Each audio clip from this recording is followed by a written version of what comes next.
Hey everybody, it's Allie, and welcome to our Y&R chat for Sunday, August 26, 2012. So,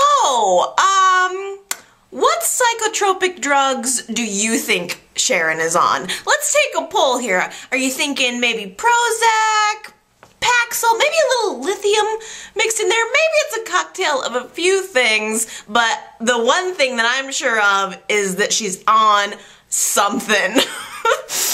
She's so whacked out of her mind. Seriously, behind the scenes, I guarantee you that a character like Sharon Newman would be on something. Absolutely. Oh, it's so bad that it's good. I mean, say what you will about the character of Sharon, because there's plenty to say. There's enough to say to fill a book about what she's doing right now. But as far as watching the show, you kind of have to admit that Sharon has made the show mad interesting right now. She is the talk of the town. She's the main topic. She's, as far as fans go too, she's what's on everyone's lips. Everybody can't wait to see what she's gonna do next, and that is at least good viewing. I have to give it that. I'm forced to give it that. I mean, Sharon in the boardroom, as she's announcing her power, as she's wielding the new sword of power that she has, it was like a cross between Mommy Dearest and an infant child who can't get what she wants or just wants to act out. She's acting out. It's so obvious, but she has precedent. She's decided that this is her right, and she wants to go in there and stake her claim. And she's mad as hell, and she's not going to take it anymore, is what it boils down to. She's not going to take it anymore from Nick. She's not going to take it anymore from Victoria or anyone else. And I have to mention that when Sharon called Victoria her stepdaughter, it was really funny. I had to laugh. And that it had to sting Victoria. That couldn't have felt good. Plus, that means that Nick is your stepson. Ew. Poor Nick. My ex-wife, my stepmother. That he could write a book about that. It's so twisted, yet so good. And it doesn't matter. No one wants Sharon to be there. She has absolutely no one on her side. Not anyone in the family, not anyone else on the board. The board didn't want her heading up the new cosmetics line, let alone running the entire company. It would be the equivalent of me stepping in to run a company like Coca-Cola or something. It's nice that she has this new right and that she has the ambition. Good for her. But you can't just step in and run a multi-billion-dollar corporation with zero experience. She's been mid-level management for a couple of months, and now she's sitting in Victor's chair. I just don't think so. Why? Why on earth would the entire board be against it? Gee, I can't imagine why. Victor Newman's wife of all of what, 3 days is not qualified to run a multi-billion-dollar corporation? Gee. Why would that make anyone nervous? Sharon just doesn't see it that way, though. She feels entitled. Well, she feels scorned, and therefore that makes her feel entitled, and she is tapping into this side of her personality that is ruthless. It's almost as if she is summoning Victor, and that side of her, she's trying to get in touch with her meanness. The way she was just yelling at everyone and dominating everyone in the boardroom was something to be seen. It's certainly something we've never seen from Sharon before, but she was, at the first hint that the people on the board were going to try to go against her, she was not having it. They tried to placate her a little bit and say, hey, it's nice that you want to be involved in the company and all. Maybe we can fix you up with a job as head of development of that cosmetics thing. But the whole CEO, yeah, no, you don't want to do that. And Sharon just screamed out, do not even think about messing with me. You guys aren't trying to sweep the little woman under the rug, are you? It was rich. I'm telling you, she is on something. With the way her emotions are going back and forth, she's on drugs. Whether Y&R wants to write it in or not, I don't care. It's a behind the scenes story. She's on something. So, the Newmans have nothing that they can do about this. There's nothing that they can do. Sharon is insisting on appointing herself the new head of the company, and they've got the press hounding at the door, practically salivating, waiting to come in, and they have no choice but to go ahead with this press conference. And Sharon heads it up. It was so funny because Abby was there and Billy was there, and I think Abby said something to Sharon like, okay, we don't really care what you have to say, mid-level employee. Can you put someone in charge up to the podium? And Sharon says, yeah, that's the thing. I'm the one in charge. Ah! And Nick and Victoria, it couldn't have been more obvious. They had this hangdog look about them. Their heads were bowed during this. It was so clear that it was a hostile takeover. That's exactly what it is. And Nick and Victoria, as much as they love the company and they want to save the company, they can't even pretend. That's not even in them to pretend that they are into this. This is their family's legacy. Nick and Victoria have worked at Newman for forever, and Sharon is such an outsider with so little experience that it's crushing to them, and they just can't even hide it. And Sharon, meanwhile, is relishing in it, and she thinks everyone's supposed to be happy for her. That's the thing. She thinks everyone's supposed to go, oh, this is great. Only in your head, Sharon. Only in your head. She calls this follow-up press conference to the ranch where they do a one-on-one interview with her, and she lays out what her new plans for Newman are gonna be, and it's just making things worse. Every time Sharon does something or opens her mouth, it just makes things worse. The stock is plummeting. This week the stock hit an all-time low, which makes her look like a fool in addition to the myriad of other ways that she looks like a fool. But it's also, on the sideline, making Tucker really, really happy. Tucker has orchestrated this entire change in Sharon. He is right behind her, poking and prodding and reaping the benefits of everything that's going on. Buy low, sell high. That's the name of the game. If Tucker can get the Newman stock to plummet, he can buy up as much of it as possible, and when Victor returns, it's gonna skyrocket again and make him even more money, which I can't imagine how much more money Tucker needs, but that's his plan, and he is absolutely convicted to go along with it. Sharon, clueless. She is just an absolute dunce, sitting in the corner with a dunce cap on, practically reading straight from a script of things that she's supposed to do, things that she's supposed to say. At this point, she can barely even make a decision without Tucker. She's asking him what her next moves are. It's so pathetic, and it's even additionally pathetic that the only thing Sharon seems to know how to do is be a lover. She's out of water. She's a fish out of water in the business world. So what does she do? She reverts back to the one thing that she kind of knows, sex. And she goes and starts smooching up on Tucker. She's kissing him, and like, just her emotions are so they're intertwined. They're all up in a little crazy rubber band ball in her brain, in her stomach, in her heart, in her soul, in her emotions. She's pulled in so many different directions, and I don't think she knows what to do. Her one instinct is to, like, kiss him. He's the one person that she even thinks that she can rely on, and she throws herself at him, which is, oh, it's so pathetic because for one thing, you know Tucker's just tolerating it.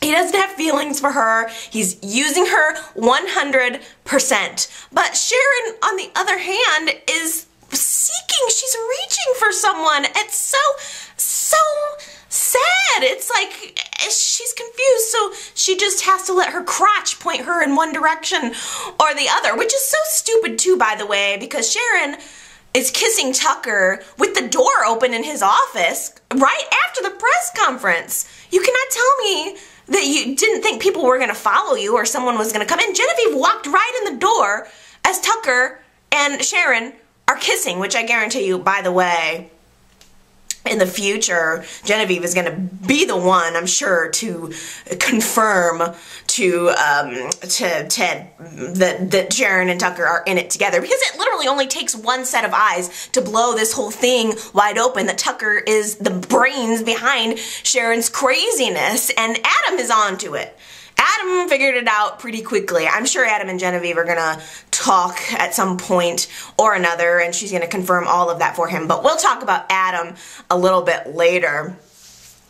The thing that's almost the most misguided about Sharon's entire attitude is that she's so proud of herself. Have you noticed that? She is so proud that she has pulled this off when she is a puppet.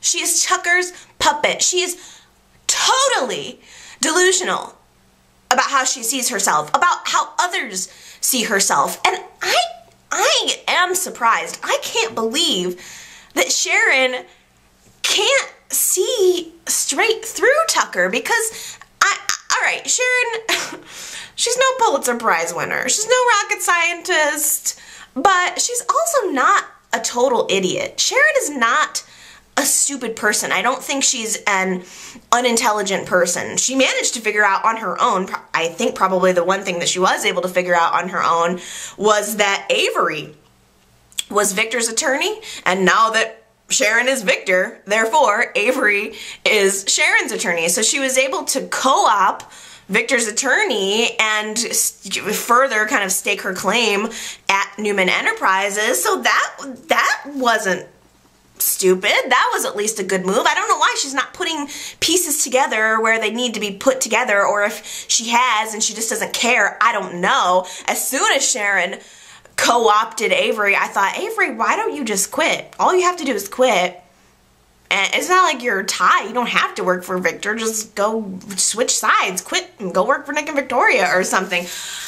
Except what Avery did was actually quite a lot better. Avery has decided to, on the surface, work for Sharon, but kind of behind the scenes work against Sharon. So Avery is talking with Nick, trying to suggest different tactics to undermine Sharon. And one of the tactics that she decides to suggest is accuse Sharon of mental instability.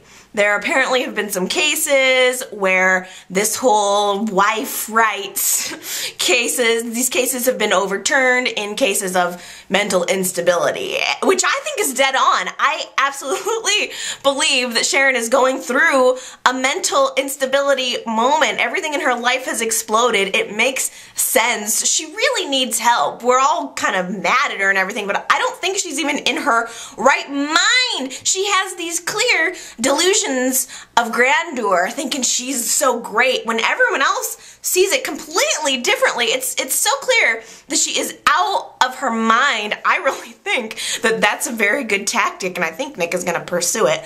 By the way, Sharon is not only out of her mind, she's straight up mean. She's turning into this really mean person. First of all, she calls off the search for Victor. Rude. He could be dead. He still could be dead. She's just like, forget it. I don't want him found. If Victor comes back, it's going to blow my whole plan. So I'm just going to call it off. The head of security comes up to her and says, oh my gosh, you seriously, you want to call off the search for a man that's missing? And Sharon immediately turns like, are you questioning my authority? Fires him. Heads rolling all over the place in Sharon's wake. She's like, screw you. If you're not gonna do what I tell you to do, you're gone. Fires that guy. She also kicks Kyle out of the house, which I thought was funny.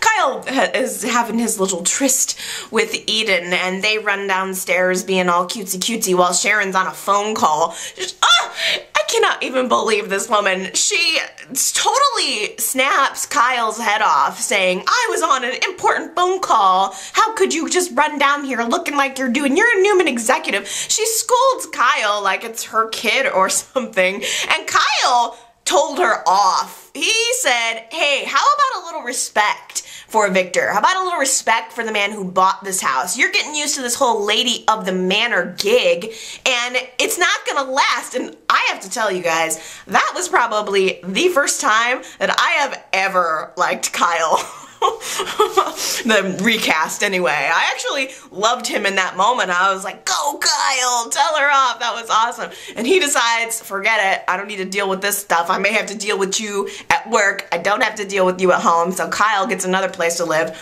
Goes off to room with Eden, actually. But Sharon's wake of terror is not over. Oh no.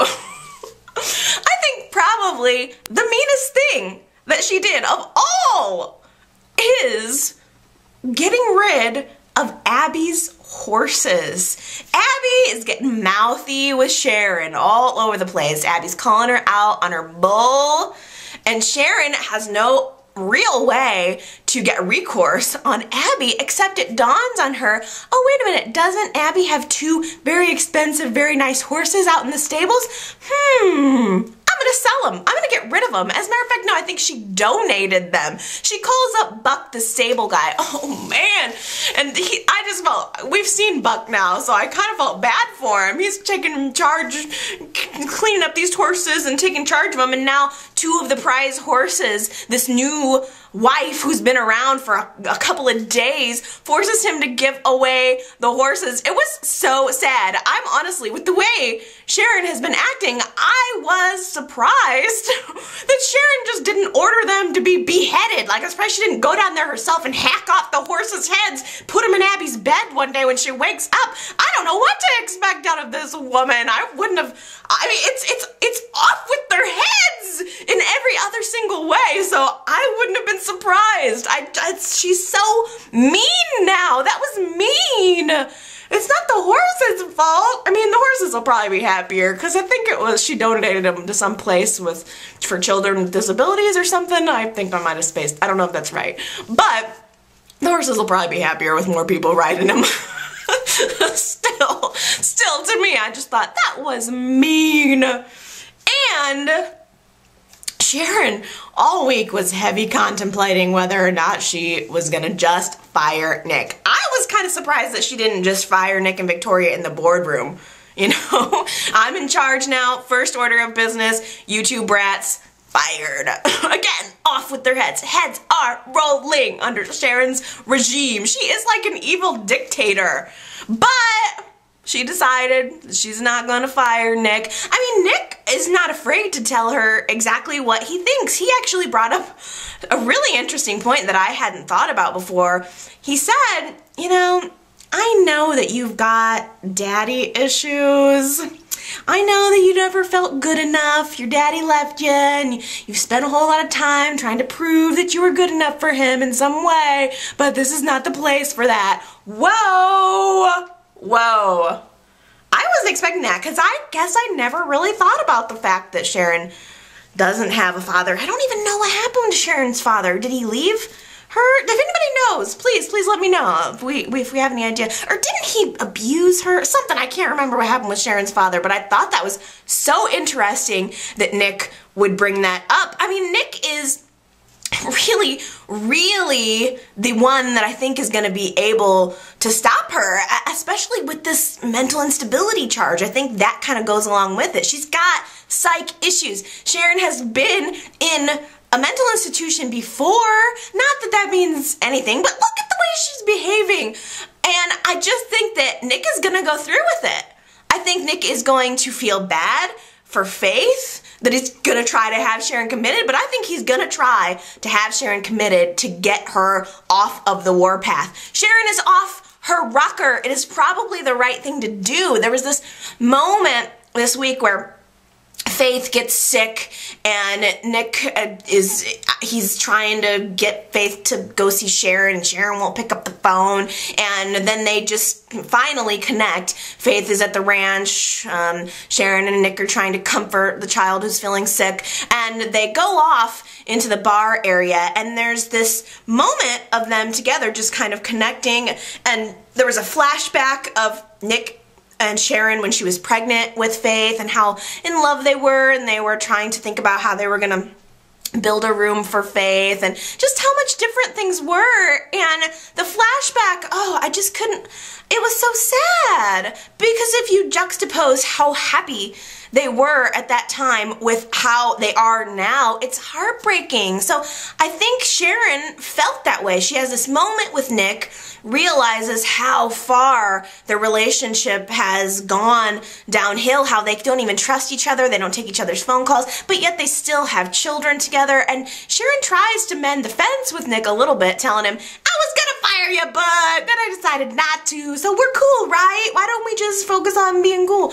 And Nick is shocked. I think that was just his moment of, oh really, you were gonna fire me? I think that was his last straw. Anything he was holding back, I think that was his moment of, I'm just gonna let it rip. But it was really sad seeing that flashback, because Sharon had a breakdown at that point. I think that Sharon is working against her instincts here. I think that Sharon is forcing herself to be this force to be reckoned with, and I don't think that's who she is. I think that's a new suit that she's putting on, a new mask that she's putting on, but at her core, I don't think that's who she is. I think Sharon is a lover. I think she just wants to be loved. I think Sharon just wants to be accepted, and she's been turned away so many times that it's now to the point where she's just trying to prove herself, and it's actually a really sad story if you stop and think about it. Sharon has become such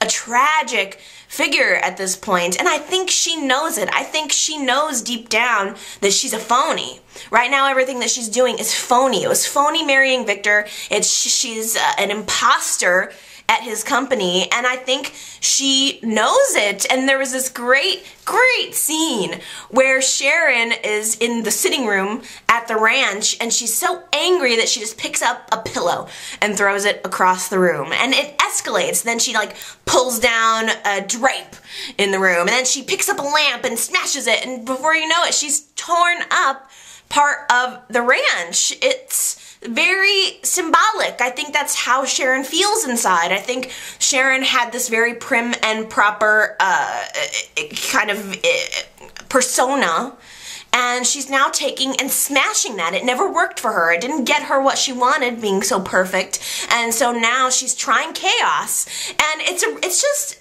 you know, again, I have had mixed feelings about the evolution of Sharon's character, and do I like it? Do I not like it? But it does feel interesting to me that at this point, I think there's, you know, it's interesting to analyze it. I liked the scene of her trashing the sitting room. By the way, I think that I wish she would smash everything in the ranch. I'm kind of looking forward to that. It was so funny because as soon as she pulled down that first drape in the sitting room, I thought, oh, please tell me she's gonna redecorate. That was my first thought. I thought, yes, Sharon, pull down the curtain and then realize that you have to redecorate the place because the ranch needs help. Okay, the ranch has looked the same. Pink! It's got pink walls! The ranch has looked the same since like the 80s, I think, which I like classic. I like when things stay the same, but it needs to be updated. Part of me thinks I want to see her like dramatically redo it. I wish she'd do it in some kind of like bold black and white, like some kind of crazy, just modern look. Just change everything because I think it would be hilarious for Victor and Nikki and the kids to come back into town, and Sharon has changed everything. I mean, the wall color, the couches, the curtains, the decor. I want it all gone, trashed, and changed into something new. And then at the same time, I'm like, well, I kind of do like the throwback to history. So maybe when it's all said and done, they can change it back to something more subtle. But I seriously hope that she goes through with the redecoration because the decorator showed up and I was like, yes! This is so awesome. At the same time, I'm also thinking Sharon is so desperate. She's like opening up her soul to the interior decorator. The interior decorator says to her, you know, I know you're having a hard time right now. And she just bears all. He's an employee. Are you that desperate for affection that you have to talk to the employees? It is something else, my friends. It really is. And I'm curious to know how you guys feel about it because it's been a dramatic change. And I know that there are a lot of people on both sides of the fence. And I'm curious to hear what your comments are. I want to leave with one final thought because I thought it was an interesting point. Sharon and Nick were meeting at Glowworm for lunch, and Sharon made a comment to Nick about how he is just angry about what's happening right now with Newman because she's a woman. That he doesn't want to take orders from a woman, or there's some kind of sexism that is threaded in here. And I thought, you know, that is a really interesting question. And I want us to talk about that a little bit. Do you think that we as fans, and as everyone in Genoa City, I think specifically us as fans, do you think that we would feel differently about the situation with Sharon if she were a man? Would we accept this takeover more and enjoy it more if it were Jack doing it or Adam doing it? Because it is very similar to Adam taking over the company just a few months ago. And as a veteran viewer, I know that it is also very similar to Jack and Brad taking over Victor's company when he went on a sabbatical many years ago, a decade ago. And those were storylines that I liked very much. I love anything having to do with Newman. I love Newman Enterprises. I want more Newman Enterprises. By the way, just a complete side note, there's so much going on at Newman right now, and the only set we've seen is the boardroom. So much going on at Newman, and no one's ever there. Nick's watching TV from home. Sharon's watching TV from home. Why would she do an interview from home when she could do it from Newman? Why doesn't Nick have an office? Or why would you not put up Victor's set or something? I hope she redoes Victor's office too, by the way. I hope there is some interior decorating happening here. And I would love to see more. Remember the break room? We used to have offices, the break room. We had more going on at Newman, and now it's just gone. But anyway, I digress. I just wonder if we would feel differently about the story if Sharon weren't a woman. I wonder if that plays into it at all. So you'll have to let me know how you feel about that. I'll tell you how I feel about it. I don't necessarily think it makes a difference that Sharon is a woman. My contention with Sharon right now is that she got the power in kind of a default sort of way. I wish that Sharon had come to power at Newman. I would have loved to have seen Sharon come to power at Newman as the result of a power play, like a business power play, a well thought out, well schemed, well executed idea. Not just by marrying Victor and then having him have an accident and run off and just a torched prenup. I'm sure you guys know that I was on pins and needles to see Adam's reaction to Sharon's power play. You know, this is a story that I just can't help but wonder how Adam is going to fit into. Problem, I guess, is that Adam was surprisingly hands-off. I think there was a day where Adam would have been salivating at this opportunity, and that day is not today. I think also that Sharon expected kind of what I expected. I think Sharon expected for Adam to be impressed with her. She made her big entrance at the boardroom. She was the one in power. And I think she wanted Adam to see her as a new woman, as someone that he could connect his bad side with. And that's not really what happened. He decided that he really didn't want to have anything to do with the drama. In fact, I loved his line, by the way. Sharon was trying to have a private conversation with Victoria and Nick, so they asked everybody else to leave the room, and Adam starts to walk out the door, and Sharon says, "Adam, aren't you gonna stay for this? Don't you wanna see what's gonna happen?" And Adam just said, "No, actually, this is a new suit, and I have a feeling this is gonna be a bloodbath, so no thank you." That was a really, really good line.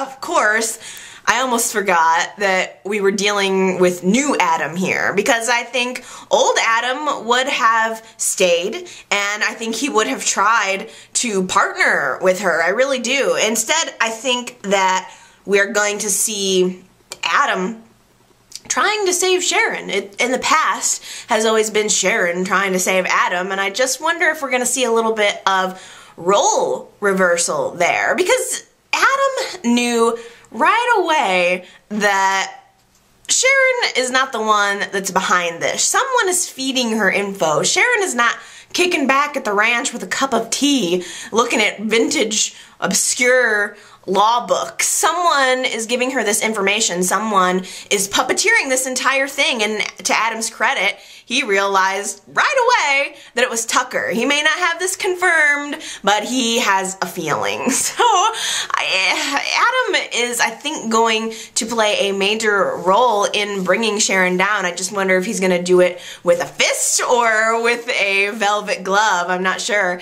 Nick and Adam actually talked off on the side about what was happening in the Newman boardroom, and Nick asked Adam to go see if he could talk to Sharon. He thought maybe Adam might be the one person who could break through the ice, and so Adam decided that, yeah, that's what he would do. So Adam went to go visit Sharon at the ranch, and it was so uncomfortable. It was one of the most awkward scenes of the week, because you can't separate business and personal when it comes to Adam and Sharon.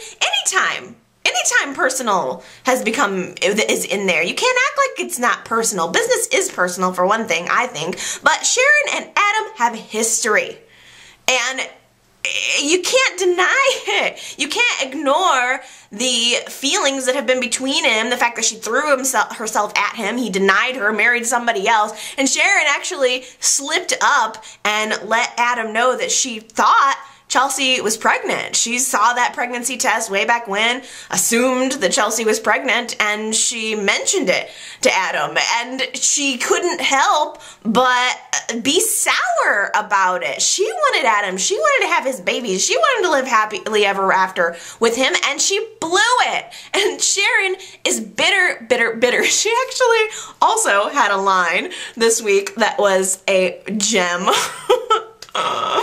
Sharon said, "Adam, you know what? I don't really care what you do. Have all the babies that you want with Chelsea. In fact, have a few extra, because I hear that she has a tendency to give them away." Oh no, you didn't. Oh, I'm so glad you did. It was good. I really enjoyed that moment. And Adam is like, that's it. That's the one. You're just going for the jugular now. I was gonna try to help you, and now forget it. When this whole plan of yours, Sharon, blows up in your face, don't come looking to me, because I'm not gonna be the one to save you. Although I still think that he is going to be curious enough to start snooping around the issue. I mean, he has a vested interest in this, whether it's Sharon or not, which I don't know if it is at this point, but he has Newman stock. He has a future to think about. His money is involved. If that stock tanks, or if somebody else is making decisions behind Sharon, Adam wants to be the one to know about it. And I think that Adam is going to be the one who is going to figure it all out and blow Tucker out of the water, which means Sharon is going to be left with nothing. She's going to be more despondent than ever. I am sad by that. I really am. That's the thing. I enjoy the craziness. I am enjoying the madness of Sharon, but at the same time, I know that the end is coming, and that makes me sad for her. That makes me scared for her. I like, though, that it has at least given a reason for Adam and Sharon to be back in some scenes together. Because for as much as I have not been an Adam and Chelsea fan, the thing that bothers me, I think, the most is the fact that Adam and Sharon's relationship just seems to have been swept under the rug. That's what I don't like about it. Like I said a million times, Sharon and Adam don't get back together. I'm not gonna cry, but at the same time, I don't like being treated like the relationship never happened. I hate that Adam seems to not remember it. I hate that he's not pulled in at least a little bit. It wasn't a year ago that he was pledging his undying love for Sharon, and she was the only person for him, and we all believed that. We all bought it. It was his only relationship, and now, in just a couple of months, he's moved on completely, has no feelings for her whatsoever. I don't buy that. I don't like that. So I at least am hoping that this is bringing things a little bit full circle. Again, I don't care if they get back together, but I at least would like an acknowledgement of the feelings that I felt for Adam and Sharon. Thank you. Now, though, Chelsea is pregnant.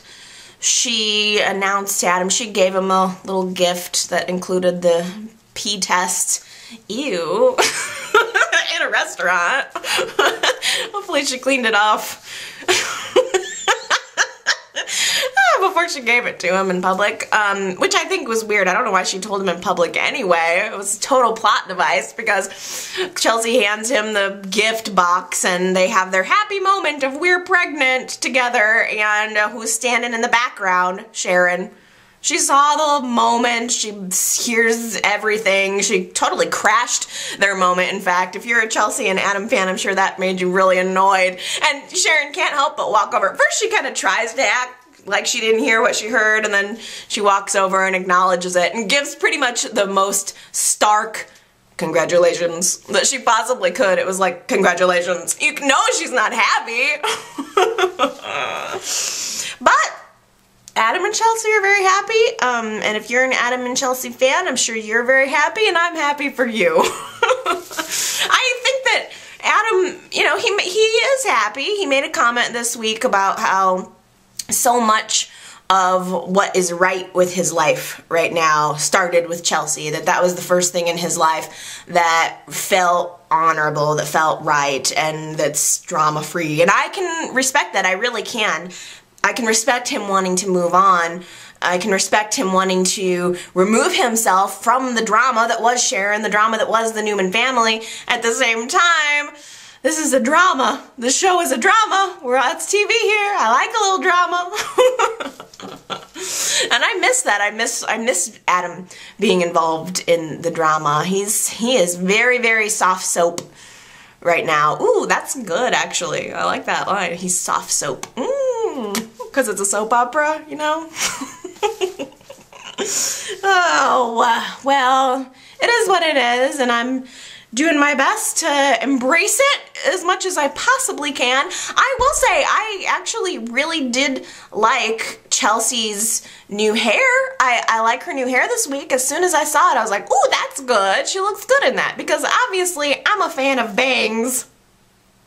Another one of the grand delusions of Sharon Newman is the idea that Victor is going to be proud of her for what she's doing. you know, tanking his stock, making it go to an all-time low. He would be proud of what she's doing in his company. I tell you guys, just wait until Victor decides to turn on the news one day and sees what's happening with his company. He deserves it. Everything that's happening with his company, he deserves it. Again, like I said last week, if he don't have amnesia or something, then he just decided to leave, then he deserves everything that he's getting right now. I just hope somebody finds him, because somebody needs to put a stop to Sharon. It's got, you know, again, the saddest part about Victor and Sharon's marriage to me has just always been the fact that the friendship is lost now. Victor and Sharon were always so special to me. Nick talked about Sharon's daddy issues this week. Victor has always filled that hole for her. He has always been a father figure to her, and now that's gone. Now they've got this horrible marriage, and on top of that, he is gonna rip her to shreds when he gets back. You think he's gonna be happy with you, Sharon? He is gonna, like, chew you up, spit you out, make lunch out of you, or feed you to the horses. It's not gonna be good. I feel real sorry for her when that happens. I think with as much press coverage as this is getting, especially on Restless Style and whatnot, Victor's gonna flip on the TV screen sooner or later, and he's gonna realize what's happening with his company, unless maybe Nikki or Genevieve finds him first. Who do you think is gonna be the one to find Victor first? Genevieve is really, really hot on the trail. Where the heck is Nikki? How come Genevieve can find Victor, but Nikki can't? I mean, Nikki's just going with her heart, you know. She's just going with where she feels Victor might be, but she's blowing on the wind, just trying to tap into that connection that they have. Genevieve is like a bloodhound. She can probably just smell his cologne, just tracks him down by the smell of his cologne or something. Oh yeah, and she's got Tucker backing her, feeding her information the entire way. They've got, you know, again, Nikki, this is just a side note, but Nikki could have totally hired a private investigator. A professional private investigator shouldn't have to blow up her whole marriage to go personally searching for him, because Tucker hired a private investigator and he's the one that's getting info. Genevieve has working with him, she's tracked him down. She knows every single route he took from going to Vegas, losing a bunch of money at the blackjack table, and then going to the docks in LA. You went to Tucson for a while. Victor, what the heck are you up to? I don't know. I don't have any idea. I wonder, again, is he fully aware of himself? Did he bonk his head? Is something up? He has no money. He doesn't seem to care. He's pretty much living the life of a dock bum right now. He has run into one really nice lady that seems to want to help him. It was Sister Celeste. She's being played by Bonnie Franklin, who is from, oh, what the heck is the name of that show? I should have known it a second ago. You're gonna have to leave me a comment and remind me what the heck the name of that show was. But she's a little doll, isn't she? I just love her. What the heck's the name of that show? It's gonna drive me nuts. No, what the heck? Oh, well, I'll just let it go. You'll tell me, I'm sure you will. But Bonnie Franklin is her name if you want to Google her. She's just such a cute lady. I like her a lot. And I kind of think it would be interesting to see Victor's relationship with this nun. Maybe she'll bring him back to the light, help him see the error of his... One day at a time! One day at a time is the name of that. It just occurred to me. Isn't that funny? I just needed to let it rest dormant for a minute, and then I got it. But anyway, I like her. I think she might help him see the error of his ways and set him back along the path of righteousness. I almost kind of wonder if she recognizes him. I mean, he's a very noticeable figure. I wonder if she realized it, because there's gotta be, it's all over the news that he's missing. I think she might have known who he was. And she's trying to pressure him for information, asking him who he is, where he's from. He won't tell where he's from. He doesn't give her his real name. He identifies himself as Christian, which is his given name, and that is what makes me wonder if he's totally cognizant of what he's doing. He remembers what his original name is. He changed his name to Victor Newman. So either he knows exactly full well what he's doing, or he has the kind of amnesia where he's forgotten his life since he changed his name. I just don't know. Somebody's got to figure it out soon, I'm telling you. Genevieve is close. She tracked him down to the bar, the location where he is. In fact, she was at the bar at the same time that he was. And she's talking to the bartender, asking if he knows Victor and has he been here. Victor hears the whole thing right behind him, gets up, walks away. Clearly does not want to be found. Which, again, if he doesn't have amnesia, which it kind of looks like he doesn't, that just makes it all the worse what Victor is doing to Sharon and Nikki and his kids and everybody else. I bet ya, by the time Nikki gets back into town, Jack is gonna be running laps. He's gonna be swimming around in the pool, he's gonna be doing exercises, he's gonna be walking around perfectly. He's making a lot of progress on walking again and becoming fully functional again with his limbs. And I think that by the time Nikki gets back, he's gonna be doing so well that he's gonna tell her to just screw off. I really do. He's ignoring her phone calls. He doesn't want to talk to her. I don't really blame him. I think Jack saw Nikki as his touchstone, the woman who helped him walk again. And now that she's gone, he's realizing that he doesn't really need her for that. So, and plus the fact that she's kind of screwed him over. So he is, I think, going to be done with her as soon as she gets back into town. And to boot, I think that Jack is wanting to get in on the Newman stock deal. He's got the same brain Tucker does. He, wants to pick up Newman stock on the cheap, buy low, sell high. Same strategy as Tucker. Plus, he's got the added benefit of revenge on Nikki. I don't know if necessarily that's something that he's conscious of, but I think on an unconscious level, he kind of likes to get it back at Victor. He wants to get back at Victor. Nikki left him for Victor yet again. So I think that's kind of what he is interested in doing. But the problem is, his money is all tied up. He's dumped everything he has into Beauty of Nature and Jabot. So he has to go to the ATM, the Abby bank machine, and he asks her for a loan or for money or to be partners. He even, like Jack, even had a contract drawn up, gave it to Abby to see if she'd be interested in it. Which, by the way, Abby took one look at this contract that Jack hands her, and Abby is more proficient at reading a contract than Sharon. Sharon picks up a contract and she's like a zombie. Abby picks it up, takes one look at it, realizes that it's really not in her best interest, no matter what Jack says, and then she tells him no, she turns him down, and until she changes her mind. But initially she turned him down, and as soon as Abby and Sharon got their little rivalry going on, Abby changes her mind and she decided that she is going to go ahead and help Jack buy up those stocks. It's funny how when hatred comes into play, things start looking a little bit different. And I thought Abby made a really good point with Jack by saying, you know how I know this isn't in my best interest? Because you're suggesting it. And not even just that he's suggesting it, but that it has to do with her dad's company and Jack is suggesting it. Jack is always out to A, get more, B, get Victor. And Abby and everyone else in town knows that. But Abby did end up changing her mind, did decide that she's going to go through with buying up these shares too, which is going to change, I think, how the board seats are. It's going to change who's in control at the company and hopefully is signaling more business storylines. Abby's starting to become a little bit of a player herself because she was all about working with Jack until she realized that she really doesn't need Jack in order to pull off this coup. So it's just probably going to only be a matter of time until she double crosses him.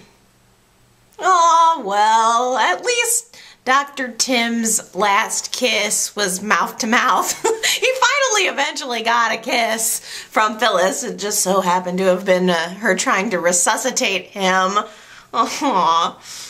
Poor guy. Like, if he weren't being such a sleazebag in the moments leading up to his death, I'd almost feel sorry for him. Lying dead on her floor. Like I said last week, at least he died happy. And on the plus side, I love Phyllis and Kevin. Phyllis and Kevin are really, really funny together. Reed is lying dead on Phyllis's floor. Kevin is knocking at the door. She doesn't know what she's gonna do, but she decides she needs help. She opens up the door and ropes Kevin into helping her dispose of the body. She's like, we gotta get this guy out of here, and you're gonna have to help me. If you don't, I'm gonna throw you under the bus too. I'm gonna roll you up in a rug and take you out, which is exactly what they did to Dr. Reed. They rolled him up in a rug. Oh man, took the body out. And by the way, she brings the rug back when she's all done with it. Duh, get rid of the rug for crying out loud. Oh, it was really funny. Kevin realizing that he's gonna have to help her dispose of this dead body, and Kevin had this moment of like, wow, dead body moving. It's been years. So I've had to deal with that. I think he was almost slightly excited and weirded out by it, but it was just really funny. They decide that they're gonna get Tim out of the house, roll him up in the rug, send him back to his house, take him back to his apartment. They want to try to make it look like he died of natural causes, so they set him up on the floor, tried to make it look like he was reading a book and just fell over and died of a heart attack. They put his little glasses on his face. It was Weekend at Bernie's. Weekend at Bernie's Part 3. I'm surprised they just didn't skip the rug. Just dress him in a Hawaiian shirt and then kind of like shoulder to shoulder, have him in between him, just sunglasses, pretend like he's still alive, walking him around Genoa City, setting him in the passenger seat of the car, making his hand wave. It was comedy. It was definitely funny. You can't deny. I have enjoyed it. They're trying to just cover their tracks, and at least it was happening in an entertaining way. So while Phyllis and Kevin are at Dr. Reed's apartment trying to set up this whole scene, Brett Butler's character, Beth, comes snooping around. She's very interested in Dr. Reed. They were lovers. She wants to know what's going on with him. She hears a disturbance in the building. She goes to check on it, and Kevin has to run interference. It's Kevin's job to keep her the heck out of the way while Phyllis finishes the job inside, manages, by the way, to steal the recording that Dr. Reed had of her. She got it not only out of his little tape player, but she also took his laptop too, knowing that he would have made a backup. So she got some evidence, hopefully for her, all of the evidence, while Kevin was out in the hall. Again, comedy. Just trying to distract Beth by telling her that, I'm an encyclopedia salesman, just here knocking on doors trying to see if anybody wants to buy an encyclopedia set in 2012. It was a cute little interaction because he's telling her he's getting her all excited about how, you haven't even seen anything till you've seen X. You've got xylophones coming. You've got, I can't remember what else the other things were, but it's X-rays. You've got some stuff to learn about. And she's almost kind of into it. It was funny. He manages to get her off of the trail soon enough. And so Phyllis is able to finish the job, and they leave Tim's apartment trying to get their stories straight. I love Phyllis and Kevin. They're funny together. They're both being shady, and they're not very good at hiding it, but so they're like bumbling around trying to hide it. Phyllis is dodging Nick and his questions and what he might think, which, by the way, Phyllis swears to Nick yet again that she had nothing to do with Dr. Reed's death. As soon as it all comes out, he looks at her and says, tell me you didn't have anything to do with this. And she swears to him she had nothing to do with Dr. Reed's death. So Phyllis lied again. Big surprise. I mean, that's just old news. There's no surprises there. Kevin is trying to dodge Chloe while Phyllis is trying to dodge Nick. And I don't know, it's funny. Like, by the way, I thought it was weird that Kevin does Phyllis a huge solid helping her dispose of a body, and Phyllis can't help Kevin out with his website. She denies the job working at the website, which initially they thought maybe we shouldn't do this because it means we're connected and we just need to stay away from each other. We've done this bad thing. We just need to stay away from each other. And instead, the heat keeps getting put on Kevin by Adam and Chloe. Like, why don't you get Phyllis involved in the website? She doesn't want to do it. Finally, she agrees to do it. It's like, Phyllis, you owe him that much. Take the freaking job. But I love it because it puts them together more. I think Phyllis and Kevin have really good chemistry together. And I think it's going to drive Chloe crazy.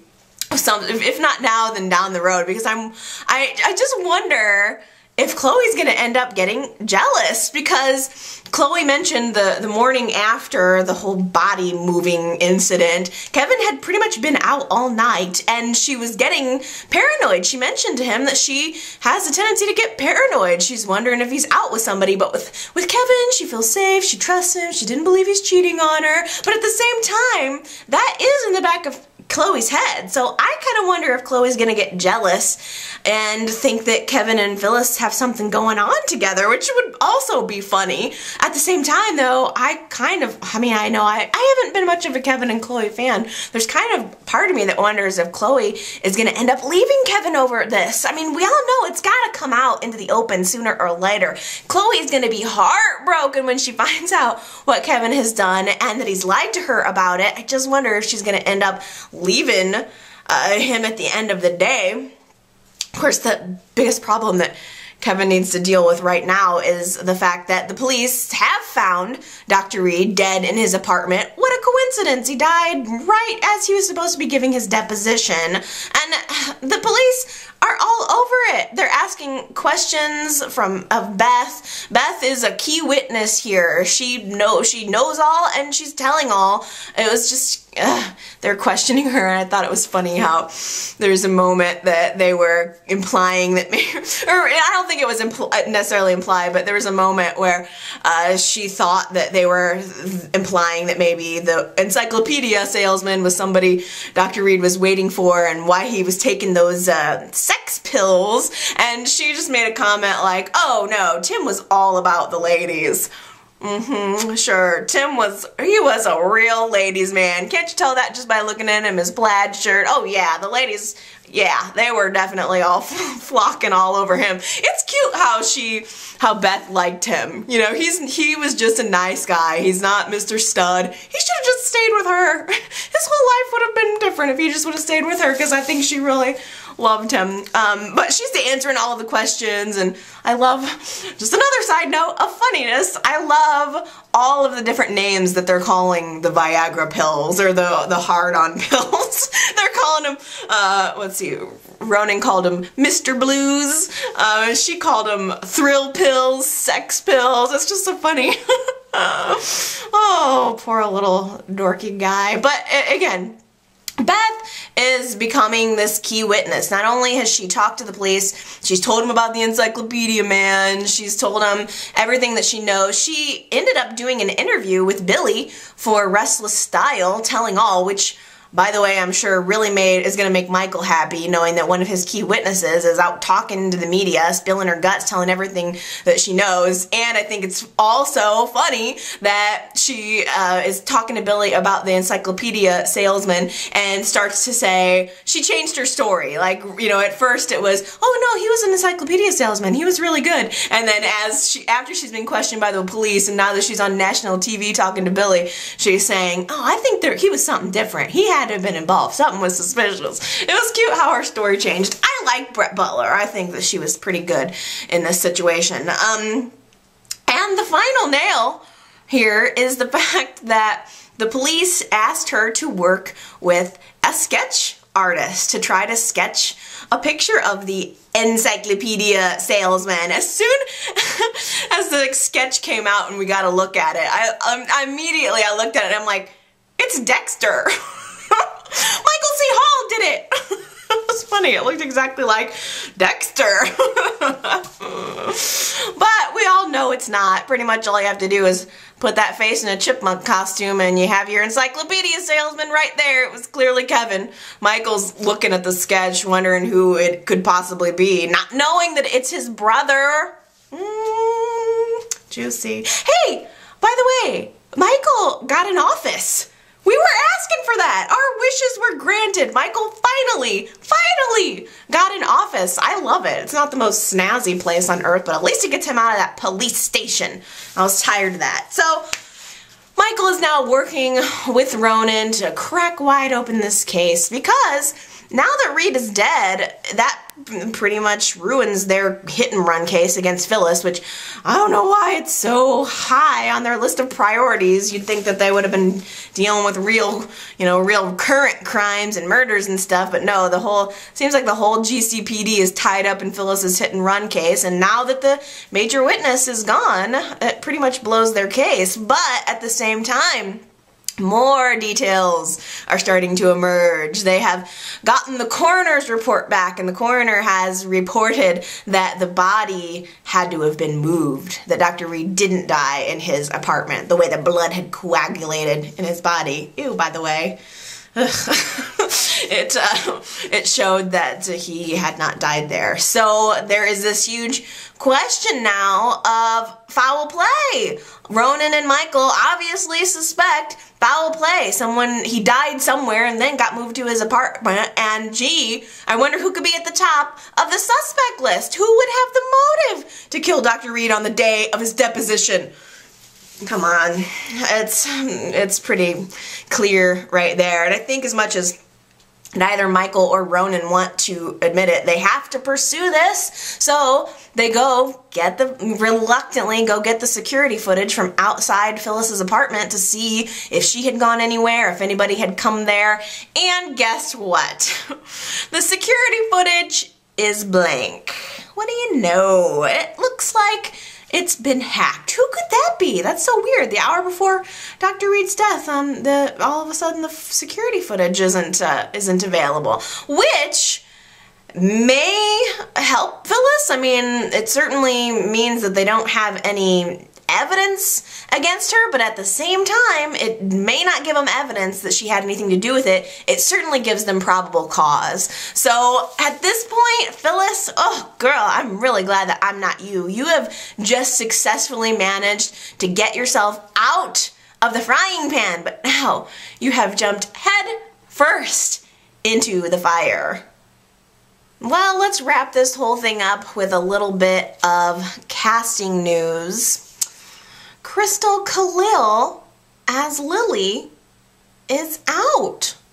She was not able to resolve her contract with the Young and the Restless, so she's leaving. Lily's leaving, you guys. So I know that there are a lot of fans who are like hardcore, freaking crazy Lily fans, and then there are other people who can't stand her. So I know it's kind of, some people love, some people are indifferent, some people hate. I like Lily.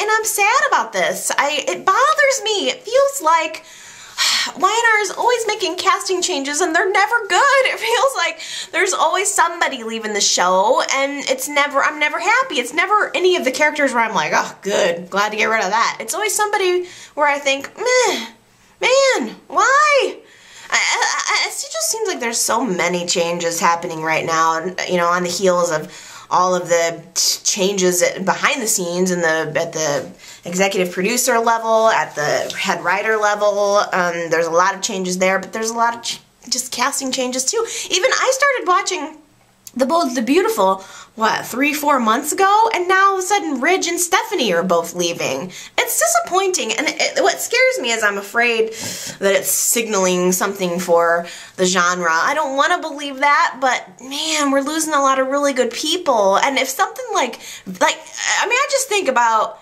Ridge leaving Bold and the Beautiful. If Victor left The Young and the Restless, I don't know what I would do. I just don't know what I would do. Like, if he left permanently, I would be devastated. I really would, because as much as he ticks me off sometimes, he is Y&R. He is Y&R. But at the same time, that also kind of reminds me of how many times we've heard that Eric Braeden was terminating his contract, how many times he didn't re-sign his contract and went away for a while and ended up coming back. So, Lily fans, I think that it's going to be temporary. I really do. The thing that that really ticks me off, though, is that I read that they are trying to recast the role. That's what does concern me, is they put out a Y&R put out a casting call for someone that pretty much sounds exactly like Lily's character at the same time when Christel Kahlil is leaving the show. Coincidence? I don't think so. And if Y&R is going to try to recast Lily, please give me a break. The fans are going to be, I mean, we're going to be so annoyed by that right away. It is going to be, I feel sorry for whoever they cast because it's going to be doomed right from the start. There's no way. Oh, you cannot recast Lily. You tried to recast her once already and it was a total dud.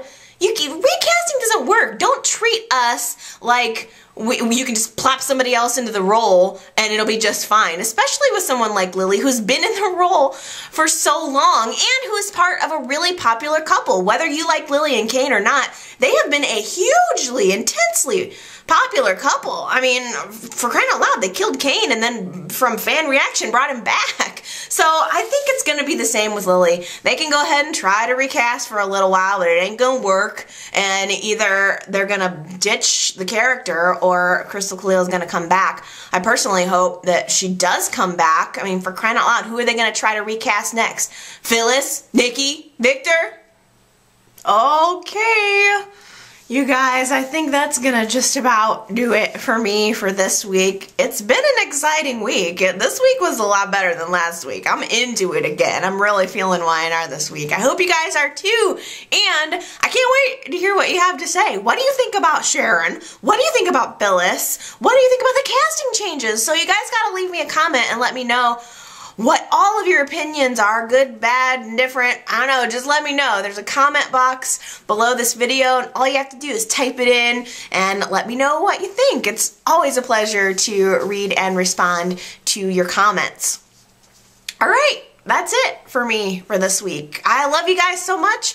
I'm looking forward to next week's show, and I'll be back next Sunday to chat with you about it. So, everybody have a good week. Bye.